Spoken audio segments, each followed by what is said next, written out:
Quelqu'un qui nous a été confié, qui nous a été confié justement. Ce qu'il fait, c'est simple. Et j'aime bien ce qu'il fait.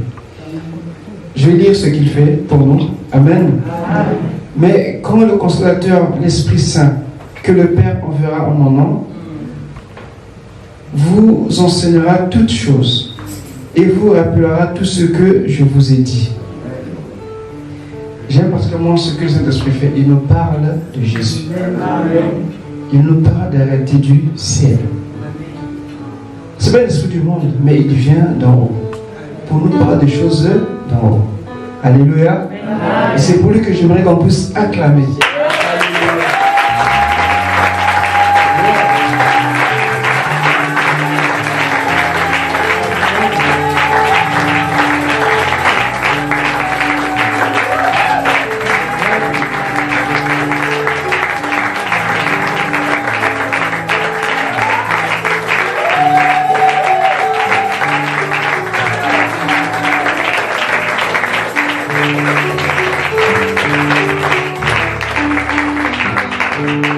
Amen. Pour nous asseoir.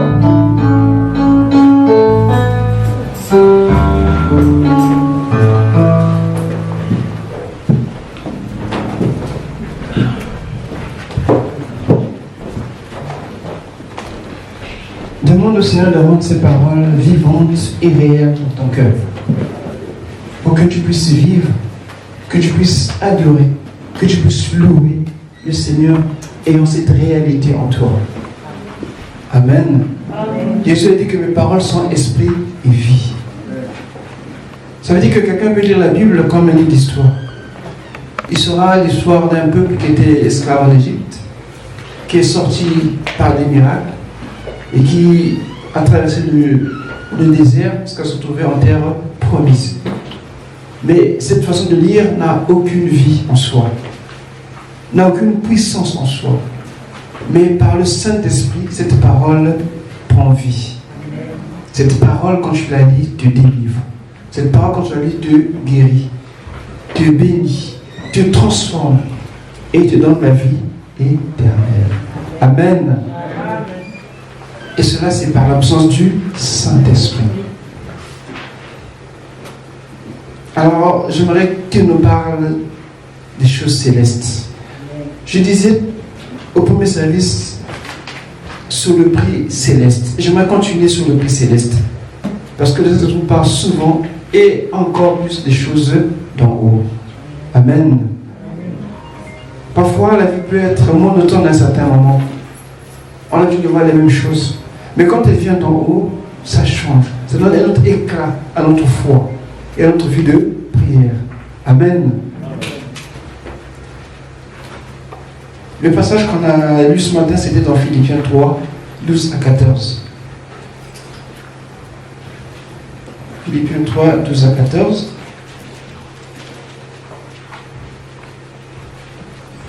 Qu'il avait un prix pour toi, qu'il avait un prix pour moi, qu'il avait un prix pour chacun de nous. Et ce prix est différent du salut. Nous savons tous le salut. Mais ce prix dépend de toi. Philippiens 3, 12 à 14. Non, certes, je ne suis pas encore parvenu au but. Je n'ai pas atteint la perfection, mais je continue à courir pour tâcher de saisir le prix. Car Jésus-Christ s'est saisi de moi. Non, frères et sœurs, pour moi, je n'estime pas avoir saisi le prix, mais je fais une seule chose, oubliant ce qui est derrière moi et tendant de toute mon énergie vers ce qui est devant moi. Je poursuis ma course vers le but pour remporter le prix, attaché à l'appel que Dieu a adressé du haut du ciel dans l'union avec Jésus-Christ. Amen. Amen.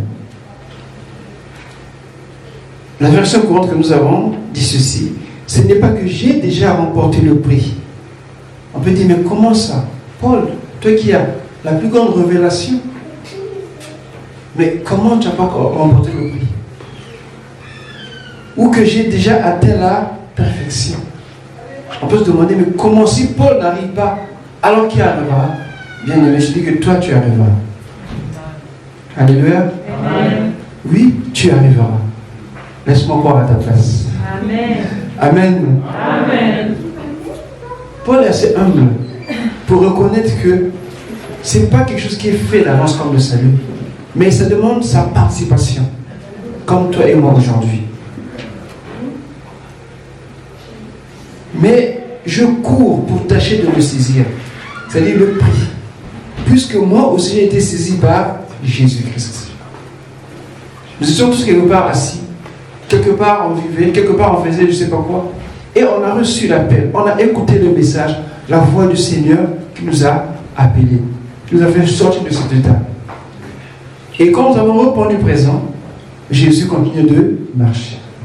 Alléluia. Nous sommes tous passés par la croix. Mais la croix, ce n'est pas le terminus. Amen.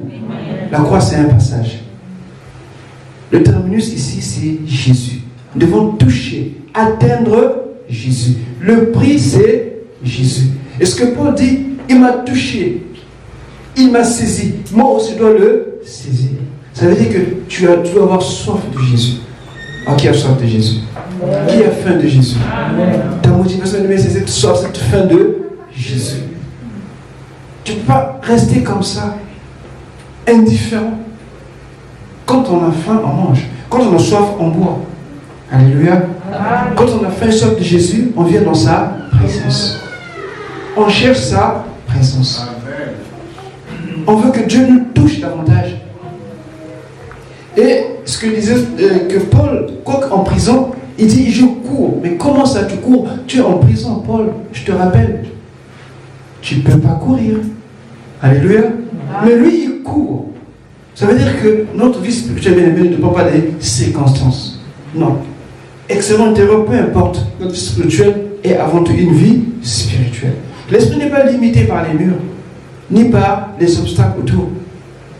Mais notre esprit, notre vie chrétienne, notre vie spirituelle dépend de là-haut, du ciel, du trône de Dieu et de celui qui est sur le trône. C'est ce que Paul est en train de nous dire ici. Que c'est parce qu'il est en prison, mais il vise, il poursuit son but. Son objectif, c'est atteindre Christ. Même sur l'hôpital, tu peux atteindre Christ. Même dans la maladie, tu peux atteindre Christ. Les circonstances ne dépendent pas de... Ta vie spirituelle ne dépend pas des circonstances. Alléluia. Amen. Et Paul continue de dire, frère, je ne pense pas l'avoir saisi. Franchement, je ne pense pas l'avoir saisi. Ah, mais si c'était nous, qu'est-ce qu'on ne dirait pas?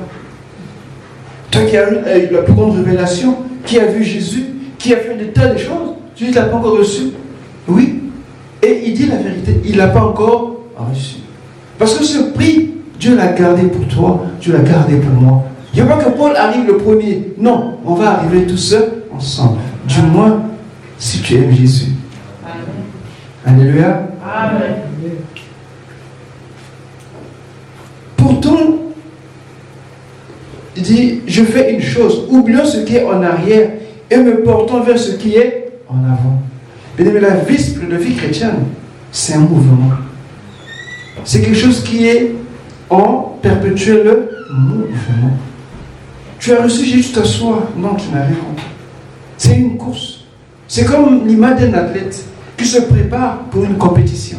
Alléluia. Amen. Beaucoup de chrétiens font cette erreur de venir à l'église et de s'asseoir et de ne plus rien faire. C'est fou.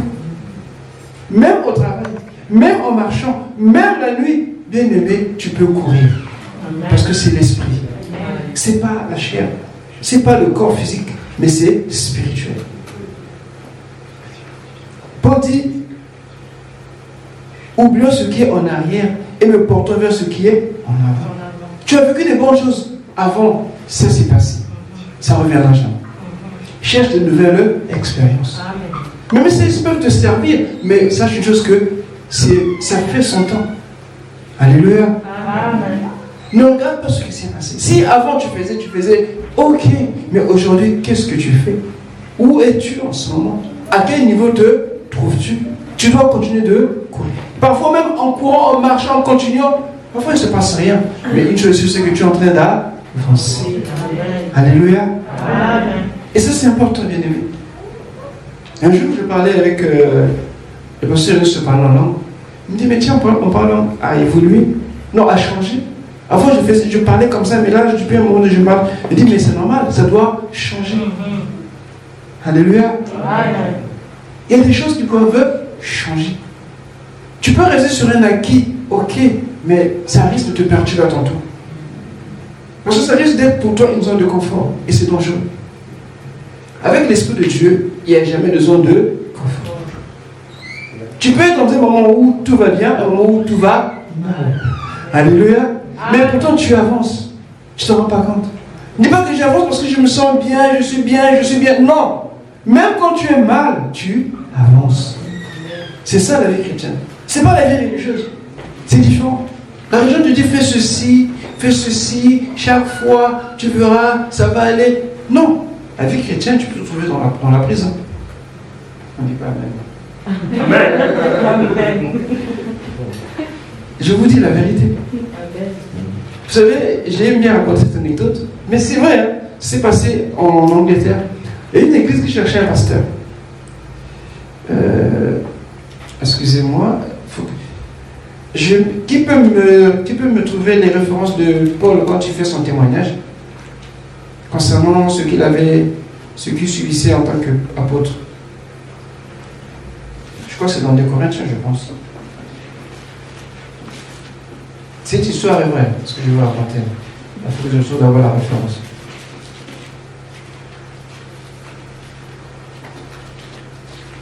Je ne l'ai pas prévu, mais ça me vient.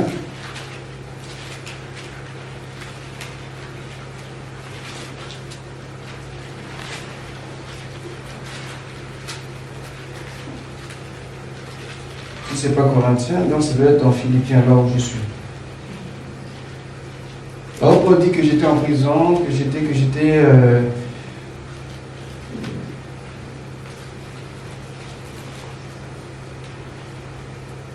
Vous voyez ce que je veux dire, non? Qu'il a connu la faim, la nudité, la lapidation. C'est comment? 2 Corinthiens 11. Ok.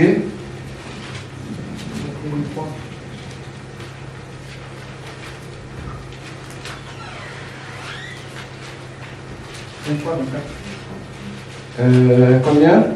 2 Corinthiens 11, 23, 24. Alors Dieu te bénisse. J'aurais bien aimé que ton nom soit Gamaliel. Amen. Bien. Donc, le comité d'église s'est retrouvé. Les anciens, les diacres, les laïcs, tous étaient là. Et ils commençaient à faire des propositions. Non, mais un tel est bien, un tel en a un témoignage, un tel est comme ceci, mais il est loin, mais on peut le faire venir. Chacun donnait son avis sur tout ce qu'ils avaient comme pasteur. Je disais postulant pasteur, parce qu'ils voulaient choisir un pasteur. Et parmi eux, il y a eu un ancien, assez avisé. Et il dit, attendez, avant que vous choisissiez quelqu'un, j'ai reçu un courrier, dans une minute, je vais vous la lire, mais c'est aussi un postulant. Il voulait bien être pasteur dans notre église. Il dit, ok, vas-y, tu peux lire la lettre, on écoute. Et il a commencé. Il dit ceci.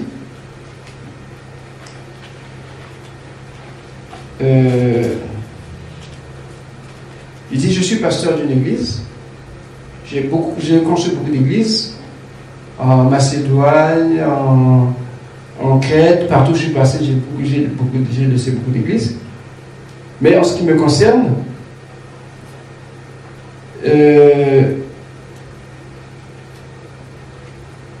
j'ai été souvent en prison, en danger de mort.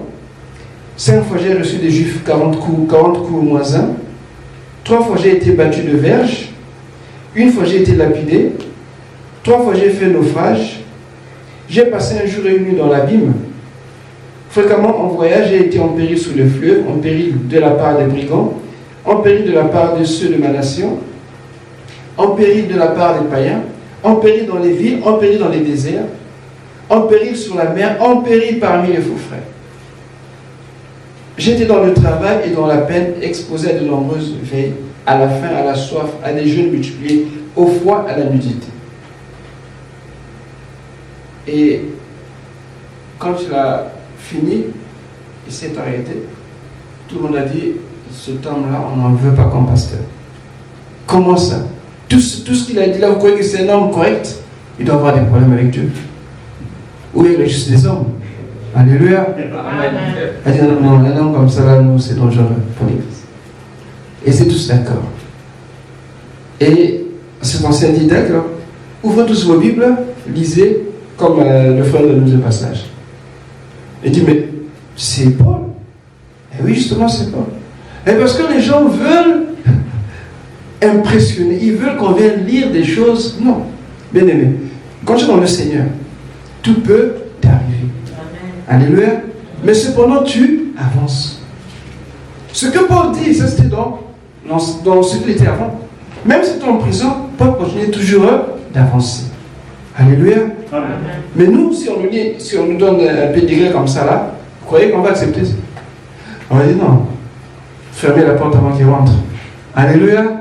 Mais avec Dieu, peut t'emmener n'importe où, même là où tu ne penses pas y aller, Dieu va te conduire. Parce qu'il veut atteindre un but dans ta vie. Amen. Mais nous, notre confort, notre vie fait en sorte qu'on rejette, on s'oppose même parfois à ce que Dieu veut faire dans notre vie. C'est pour ça que Paul dit, oublions ce qui est passé. On se projette vers ce qui est devant. Cette façon de voir, cette mentalité nous aide et doit nous aider à avancer. Alléluia. Amen. Parce qu'il y a un prix à remporter. Tu n'es pas chrétien pour être chrétien. Tu es chrétien pour un objectif. Gagner Christ. Alléluia. Amen. Le baptême, oui, c'est une étape. Le pardon, c'est une étape. Prêcher et prier, ce sont des étapes. Mais la finalité, c'est toucher Christ. Amen. Et ce n'est pas seulement ceux qui prêchent qui touchent Christ, même ceux qui sont assis. Alléluia. Amen. C'est la façon de te conduire qui est importante aux yeux du Seigneur. Donc, je revenais sur le texte tout à l'heure. Le prix céleste.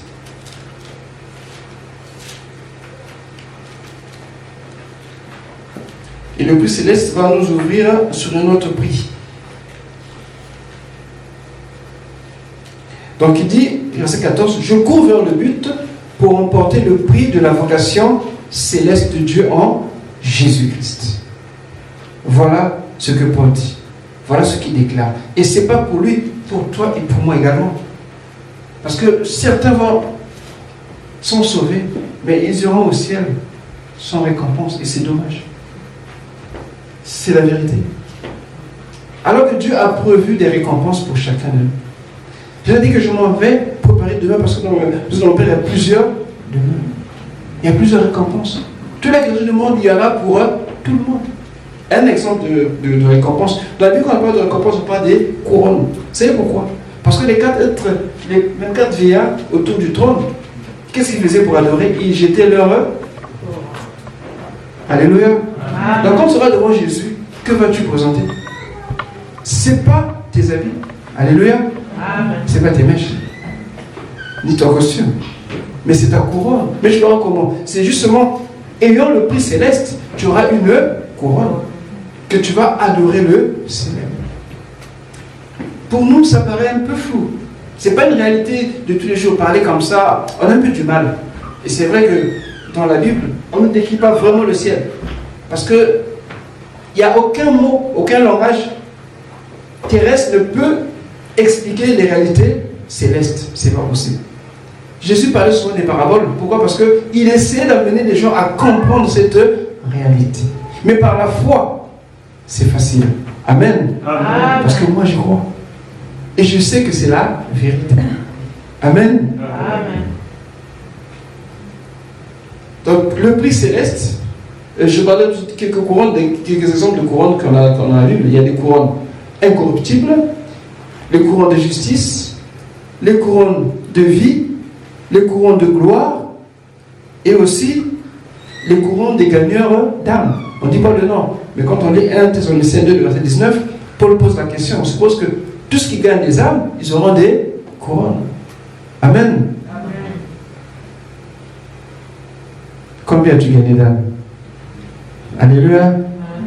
C'est la question qu'on pose aux nouveaux convertis.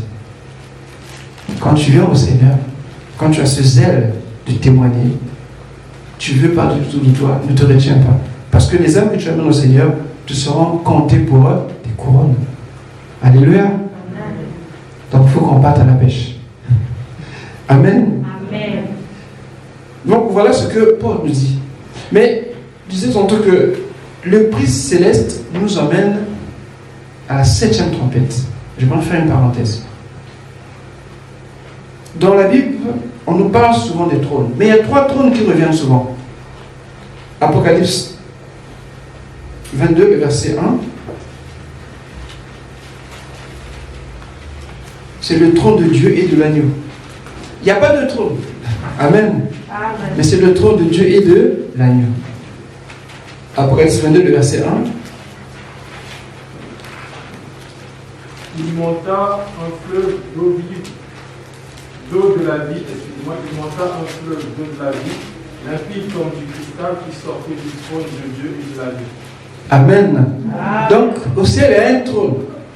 C'est le trône de Dieu et de l'agneau. Et il y a aussi un autre trône.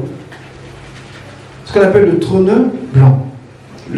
C'est Apocalypse 1, verset 11. Le grand trône blanc. Apocalypse 1, verset 11.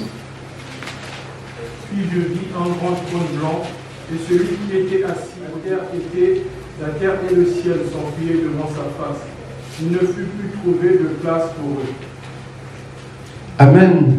Amen. J'invite les écologistes à lire ce verset-là. Ils comprendront beaucoup de choses. Ça, c'est le grand trône blanc. Celui du jugement, qu'on appelle jugement dernier. À votre avis, qui sera sur ce trône? Jésus. Amen. Amen. Qui sera sur ce trône, à votre avis? Qui sera assis sur ce trône pour juger? C'est Jésus. Oui, c'est bien Jésus qui sera là. Pourquoi pas Dieu le Père? Parce qu'il a remis sous jugement le Fils. Amen. Ce que Jean 5 nous dit. Parce que le Père ne juge personne. Et ce grand trône blanc, Jésus sera assis là, et nous autour pour juger tous ceux qui n'auront pas cru. Amen. Amen. Et c'est un jugement pour la condamnation. Parce que ceux qui sont sauvés, rachetés, ne font pas partie de ce tribunal, de ce jugement. Et Apocalypse 3, le verset 21, là nous avons notre trône, celui de l'agneau. Apocalypse 3, le verset 21. Celui qui vaincra, je le ferai asseoir avec moi sur mon trône, comme moi j'ai vaincu, et je me suis assis avec le Père sur son trône. Amen. Amen. C'est intéressant. Regardez ce qu'on dit dans le 22, Apocalypse 22, 1. On va essayer de faire un parallèle avec ça. Vous allez voir que Apocalypse 22, verset 1, qui est là, qui est à la page. Apocalypse 22, verset 1. Oui. Il montra un fleuve d'eau de la vie, limpide comme du cristal, qui sortait du trône de Dieu et de l'agneau. Du trône de Dieu et de... Le trône est seul, il est au singulier. On dit le trône de Dieu et de l'agneau. Ici, Jésus parle dans le verset 3, le verset 21, il reprend presque la même chose. Il dit, celui qui vaincra, je le ferai asseoir avec moi sur mon trône, comme moi j'ai vaincu et me suis assis avec mon Père sur son trône. C'est-à-dire que ceux qui remporteront le prix céleste seront assis avec Jésus sur son trône. Pourquoi Jésus est assis avec le Père sur le trône? Parce qu'il a vaincu. Et il n'a pas encore reçu son trône à lui qui lui est propre. Étienne avait vu Jésus debout à droite du Père. Amen. Amen. Mais sa position aujourd'hui, Jésus est assis à la droite du Père, sur le trône du Père. Jésus n'a pas encore reçu son trône, il attend. Il attend qui? Nous. Alléluia. Amen. Bien aimé, il y a un prix céleste. Amen. Ne perdez pas de vue votre foi ou notre foi. Ce que nous faisons maintenant, on ne le fait pas en vain. Dieu n'est pas ingrat pour oublier nos efforts. C'est-à-dire nos courses. Tout ce que nous vivons pour sa gloire, tout ce que nous traversons, Dieu le voit, Dieu le sait.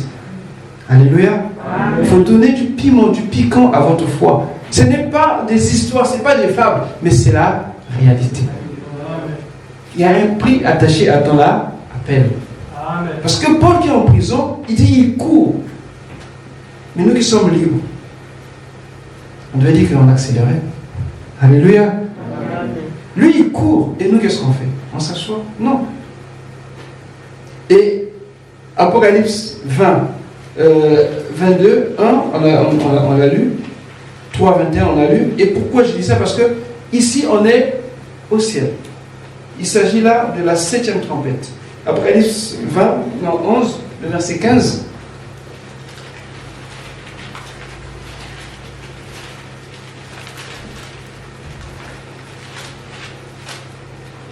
Apocalypse 11, le verset 15.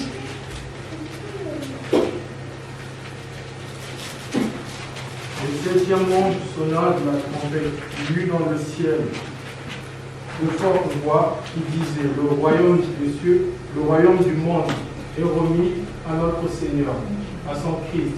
Il régnera au siècle des siècles. Amen. Amen. C'est ce qui va se passer. Que tu ne doutes pas, ça va se passer. Alléluia. Amen. Mais je sais que tu y crois comme moi. Quand tu as cette expérience dans ton cœur, dans tes pensées, tu ne veux la vie chrétienne comme si rien n'était. Tu dois être motivé. Tu dois être debout. Tu dois te lever. Tu dois t'affirmer. Tu dois avancer. Alléluia. Vous savez, quand le matin on travaille, quand on va bosser le matin, on est motivé parce qu'on sait qu'à la fin du mois, il y a le. C'est pas ça, vous croyez qu'on est le motivé pour le travail. Mais ma motivation à moi, c'est être avec Jésus là, à côté, sur son trône. C'est-à-dire, c'est pas qu'on va se serrer, non. Ça veut dire qu'on va partager son règne. On va régner avec lui. Alléluia. Si nous sommes motivés pour l'argent, sommes motivés parce qu'on veut acheter ceci, bien, c'est bien, mais c'est passager. L'éternité, c'est l'éternité. La vie chrétienne bien-aimée, ce n'est pas des fables, ce n'est pas des contes. Des choses comme ça. Vous pouvez dire, mais tu es en prison, laisse tomber. Non. Mais il est déterminé, il sait ce sur quoi il s'appuie et en qui il a cru. Et il sait, on ne peut pas lui enlever cela. Mais nous, on devient tellement faible. Dès qu'il y a du vent par ici, on est parti. Dès qu'il y a une tempête par là, on n'est plus là. Non, bien aimé, on doit être stable. Quand l'athlète est en compétition, même ceux qui crient ne le dérangent pas. Il sait qu'il doit arriver, il va arriver. Il va courir. Il va arriver. Et nous, on est parfois distraits. On est parfois, ballottés par ici, par là, parce qu'on manque de concentration. N'oubliez pas, l'objectif, c'est d'atteindre Christ. Il nous a touchés. Il nous a appelés à notre aussi de le toucher. Et c'est ça l'objectif. C'est ça le prix céleste qu'il faut gagner. Et juste pour rappeler, Hébreu 1,13, c'est vrai qu'on a fait qu'on est en Apocalypse, mais c'est juste pour montrer que le prix céleste bien aimé, c'est quelque chose que le chrétien ne doit pas oublier. Même si on a des situations un peu compliquées plus ou moins, mais l'objectif c'est Jésus. Apocalypse 1,13. Pardon, Hébreux 1,13, merci. Hébreux 1,13. Je loue notre Seigneur. Et auquel des anges a-t-il jamais dit, assieds-toi à ma droite jusqu'à ce que je fasse de tes ennemis ton marchepied. Amen. Amen. C'est ce que le Père a dit à Jésus. C'est ce qu'on lit dans Apocalypse 2, 1. Parce qu'il a dit, assois-toi à ma droite. Donc Jésus est à droite du Père, sur son trône. Le trône du Père. Il attend son trône. Et on a lu dans Apocalypse 11 que son trône va lui être donné. Et ça, les prophéties le disent depuis longtemps. On peut lire ça aussi dans Luc 1, 32, où ça a été promis que Jésus aura un trône, c'est-à-dire un trône terrestre. Ce ne sera pas un trône céleste, mais ce sera un trône terrestre. Le trône de David. Et c'est là que toi et moi, on va se retrouver. C'est pas si le reste. Amen. Amen. Et quand Jésus est monté au ciel, dans Luc, vous avez, quand Jésus est ressuscité, il a parlé aux disciples. Dans Acte 1, je crois le verset 9, quand il a donné l'ordre, il a été enlevé sous des nuées devant les apôtres. Vous vous rappelez? Et donc, dans son ascension, le Père a dit, assois-toi à ma droite, jusqu'à ce que je fasse des limites tes marchepieds. Donc, la position de Jésus, elle est un peu plus ou moins transitaire ou provisoire. Il attend son règne. Il attend, son trône. Et son trône viendra quand il y aura une nouvelle terre et un nouveau ciel. Et c'est là, justement, que le prix céleste, ton prix céleste, te qualifiera pour rester auprès de Jésus. Et ce que tu fais, là, bien-aimé, n'est pas vain. Accroche-toi. Plus que jamais, accroche-toi. C'est celui qui est en prison a cette espérance et nous qui sommes libres. Alléluia. Amen. Et ce sera donc le trône millénaire. Et ce trône, on l'attend. Et Jésus va régner avec toi. Ou toi, tu vas régner avec eux, Jésus. Nous partagerons sa gloire. Amen.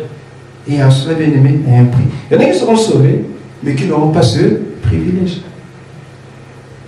Donc, quand on vous dit que l'Église ne bénit que pour les habits, pour les maisons, pour les femmes, pour les enfants, pour les maisons, ça peut vous endormir. Il y a une réalité qui est là, plus vivante que ce qui est passager. Amen.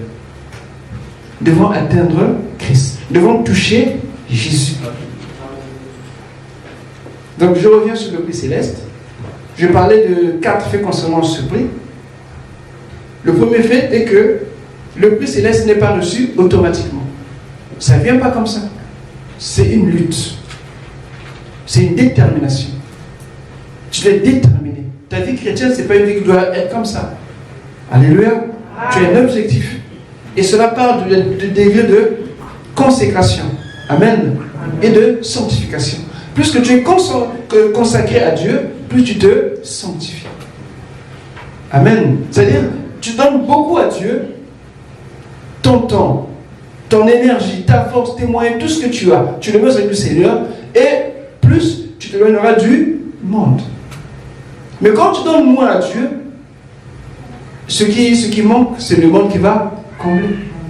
Alléluia. Amen. C'est comme ça qu'on court. C'est comme ça que nous courons pour toucher Christ, pour gagner Christ. Plus de toi, plus de consécration, ton temps, tes moyens, tout ce que tu as, tout ce que tu es, tu le donnes à Dieu. Quand tu donnes tout ce que tu as à Dieu, le monde pour toi ne va plus rien dire. Tu ne seras plus derrière ce que les gens courent.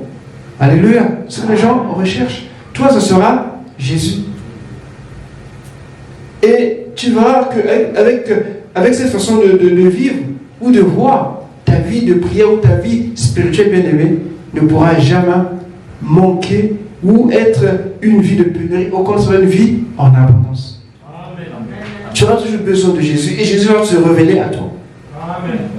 Il n'y aura pas de disette spirituelle, tu n'en auras pas. Deuxième fait, c'est que le prix céleste n'est pas identifié, n'est pas identique au salut. Le salut, on l'a une fois pour toutes. Mais le prix exige une lutte, je dirais, une consécration, mieux encore, je dirais, un niveau de glorification. Ça veut dire quoi? Ça veut dire que dans le Seigneur, on n'a pas tous le même niveau. Il y a des petits-enfants, il y a des enfants, il y a des jeunes gens, il y a des pères. Amen. Il ne s'agit pas de l'âge, mais il s'agit de l'état spirituel. L'âge n'a rien à voir. Amen. C'est quand Jésus est considéré comme la jeune génération, alors qu'il était déjà âgé de 80. Mais il avait la mentalité des gagnants. Il avait la mentalité de ceux qui marchent avec le Seigneur. Ne dis pas que parce que je suis jeune, j'ai encore le temps. Non. Tu peux être jeune, mais avancer dans le Seigneur. Tu peux être âgé, mais tu es encore bébé dans le Seigneur. Donc, cela parle d'un niveau de glorification. On a vu le cas d'Ésaü, je disais ce matin, que Ésaü, quoi qu'il ait perdu son droit d'aînesse, il a vendu pour un plat de lentilles à son frère Jacob. Amen. Amen. Mais il n'était pas banni. Il était toujours resté fils d'Isaac. La relation était là, mais ce n'était pas le même niveau. Jacob, il a reçu, mais Ésaü, il n'a rien reçu. Mais il est resté fils d'Isaac. Alléluia. C'est comme ça que tu es sauvé. Ok, il n'y a pas de problème, mais sauf que tu n'auras pas les privilèges que tu aurais eu en tant qu'aîné ou premier-né.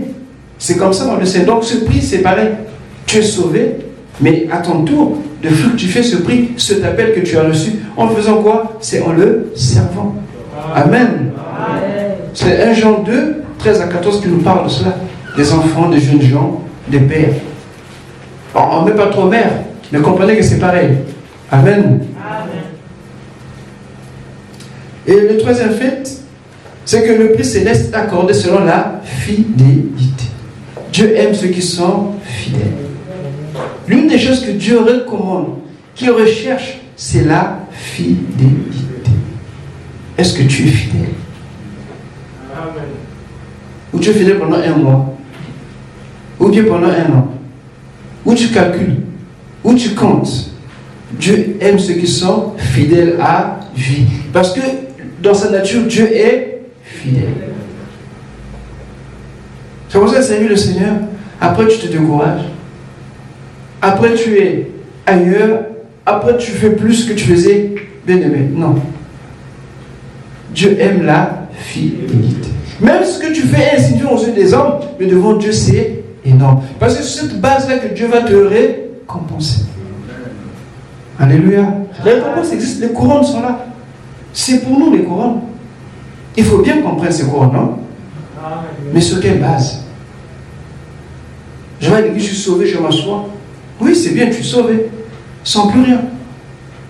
Mais ceux qui sont fidèles, ceux qui connaissent la nature de Dieu, quand ils commencent à travailler, ils demeurent là. Et Jésus dira d'eux,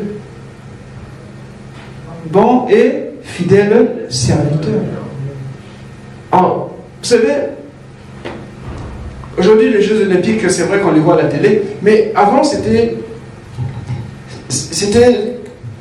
un peu comme aujourd'hui, c'est vrai, dans des stades ouverts, et lorsque le gagnant arrivait, ou le vainqueur arrivait, ce qu'on faisait, c'est qu'on annonçait son nom. Donc, devant des milliers de spectateurs, tu entends ton nom. Alléluia. Amen. Et ça ne s'arrête pas là. Tes origines familiales, d'où tu viens. Et aussi ton pays. Et après, tu te dégages de la foule, tu sors. Donc, tout le reste sont braqués sur toi. Ce qui nous attend aussi. Les anges seront là. Les anges sont au service de ceux qui ont reçu le salut, c'est-à-dire toi et moi. Ne priez pas les anges, s'il vous plaît. Ne vous adressez même pas aux anges. Ça ne sert à rien. Donc ils seront là. Ils vont regarder. Dès que tu entends ton nom, tu dis que ton cœur commence à... Mais tu dis, mais qu'est-ce que je faisais? Mais je ne faisais rien. Mais je balayais seulement. Mais je suis seulement ceci. Dieu dira, bon et fidèle. Les anges vont dire, waouh. Et tu vas t'avancer calmement, avec assurance, avec un peu de fier si tu veux. Mais l'émotion a fait que tu ne puisses pas faire ça. Alléluia. Amen. Et Jésus va te recevoir. Amen. Oh, quelle joie. Mais la vie chrétienne, ce n'est pas une vie monotone. Nous sommes les gens les plus heureux. C'est vrai qu'on a toujours mal aux dents. On aura toujours un peu de mal. Tout ça, ok. Mais c'est pas tout. C'est passager. C'est passager. Parce que quand j'imagine ce que Paul, je dis que cette lettre, il a écrit, il était en prison. Et Épaphrodite qui devait amener la lettre était sur le point de mourir, malade. Il a eu mal. D'un côté, il est en prison. Celui qui vient le soutenir aussi, il tombe malade sur le point de mourir. Et Dieu a eu pitié de lui et aussi d'Épaphrodite. Mais il n'a pas dit Seigneur, sors-moi de la prison. À votre avis, ici, c'était nous, qu'est-ce qu'on aurait fait? Parfois, on aime donner des ordres à Dieu. Hein. Quelqu'un me disait, ah, ma soeur, non, moi je suis pas Abraham, hein. Moi c'est moi. Hein. Il dit, oui, toi c'est toi, mais Dieu aussi un peu. Hein. Et ça veut dire, en fait, on a tellement. On veut prendre l'évangile du côté bonbon, si vous voulez, du côté où c'est bon, c'est bon, c'est bon, c'est bon. Non. C'est un tout. Et dans le tout là, Dieu travaille notre caractère. Dans le tout là, Dieu nous façonne, Dieu nous aimante, mais on n'aime pas trop. On n'aime pas trop. On aime l'évangile sucré, mielleux. Mais non. Ici, Paul est en prison. Il oublie même qu'il est en prison, il oublie même qu'il souffre. Les conditions sont là. Encore ici, il y a les droits de l'homme. Si les prisons ne sont pas correctes, vous êtes poursuivis. Mais là-bas, c'était sur le fourrage que vous allez dormir. À même le sol. Il n'y a rien qui vous couvre. Et c'est grave. Et surtout en hiver, les prisons ne sont pas isolées. Mais il ne se plaint pas du tout, même pas un peu. Mais il fait une chose, il court pour toucher, pour gagner Christ. C'est incroyable. Paul le fait. Toi aussi, tu peux le faire. Nous aussi, on peut le faire. Parce que ce prix-là, bien aimé, ce n'est pas que pour Paul. C'est pour toi, c'est pour moi. C'est pour tous ceux qui ont cru, tous ceux qui ont reçu par le Saint-Esprit cette grâce de comprendre ces paroles et de mettre leur vie, conformer leur vie par rapport à la parole de Dieu. Oui, c'est pas facile, je le sais. Mais je prie tout par celui qui me fortifie. Donc, la fidélité, bien aimé, c'est... Et si l'Église est fidèle, bien aimé, on va faire des grandes choses. Amen. Parce qu'il nous manque la fidélité dans l'Église. On a du mal à avancer parce qu'on n'est pas fidèle. Vous voyez que d'abord, c'est nous-mêmes qui subissons notre propre infidélité. Alléluia. Amen. Mais nous devons vraiment changer. Dieu aime ceux qui sont fidèles.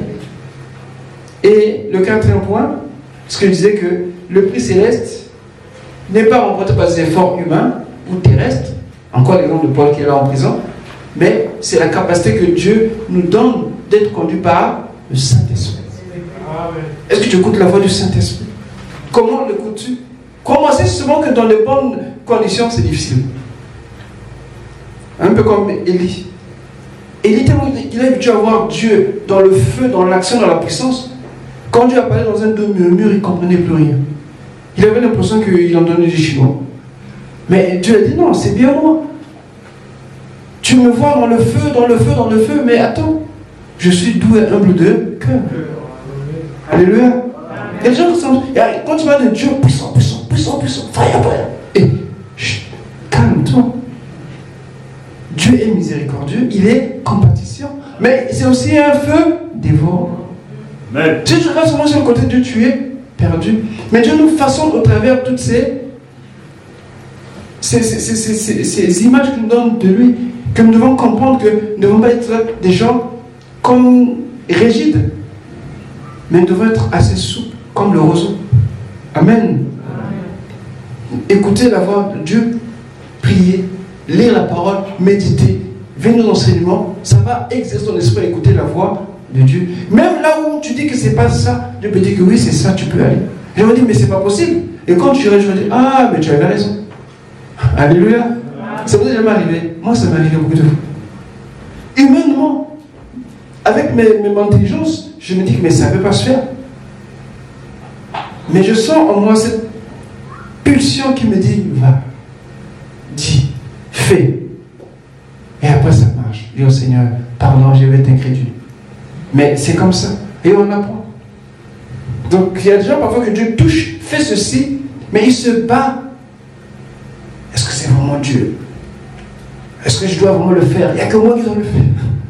Mais Dieu a voulu que ce soit toi. Mais comme tu n'as pas exercé, tu n'écoutes pas la voix du Seigneur, tu ne passes pas le temps dans sa présence, c'est normal. Alléluia. Amen. Mais ceux qui veulent remporter ce prix, qui courent, ils sont sensibles à la voix du Saint-Esprit. Amen. Amen. Voilà ce que je voulais partager sur le prix céleste. Ta vie spirituelle ne dépend pas des circonstances extérieures. Ne dépend pas de tes humeurs.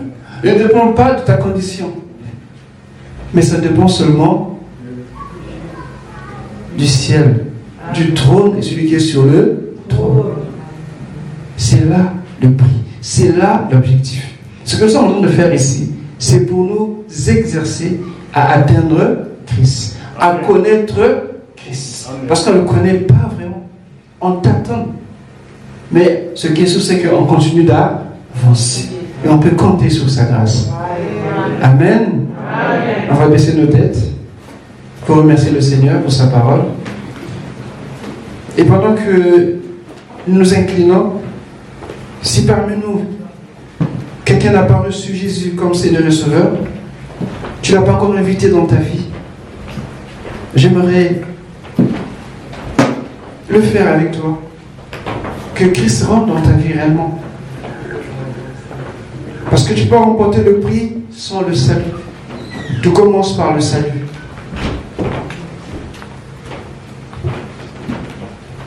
Recevoir la vie de Dieu, la vie éternelle.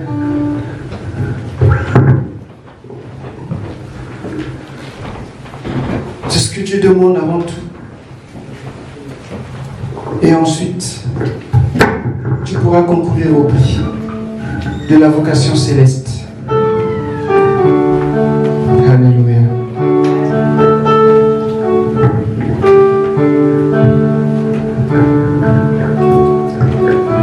Retiens ceci, bien-aimé. Tu veux une sanctification? Cherche la consécration.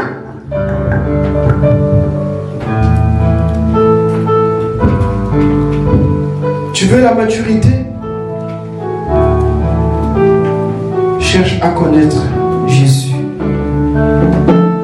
La fidélité, c'est en le servant, lui servant.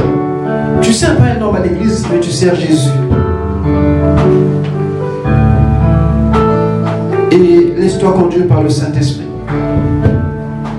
Dans la soumission et l'obéissance. Ceux que Dieu a mis devant toi, ce sont ceux-là qui vont te conduire. Ce sont ceux-là par lesquels Dieu va passer pour te toucher ou pour te parler. Mais demande au Saint-Esprit de te briser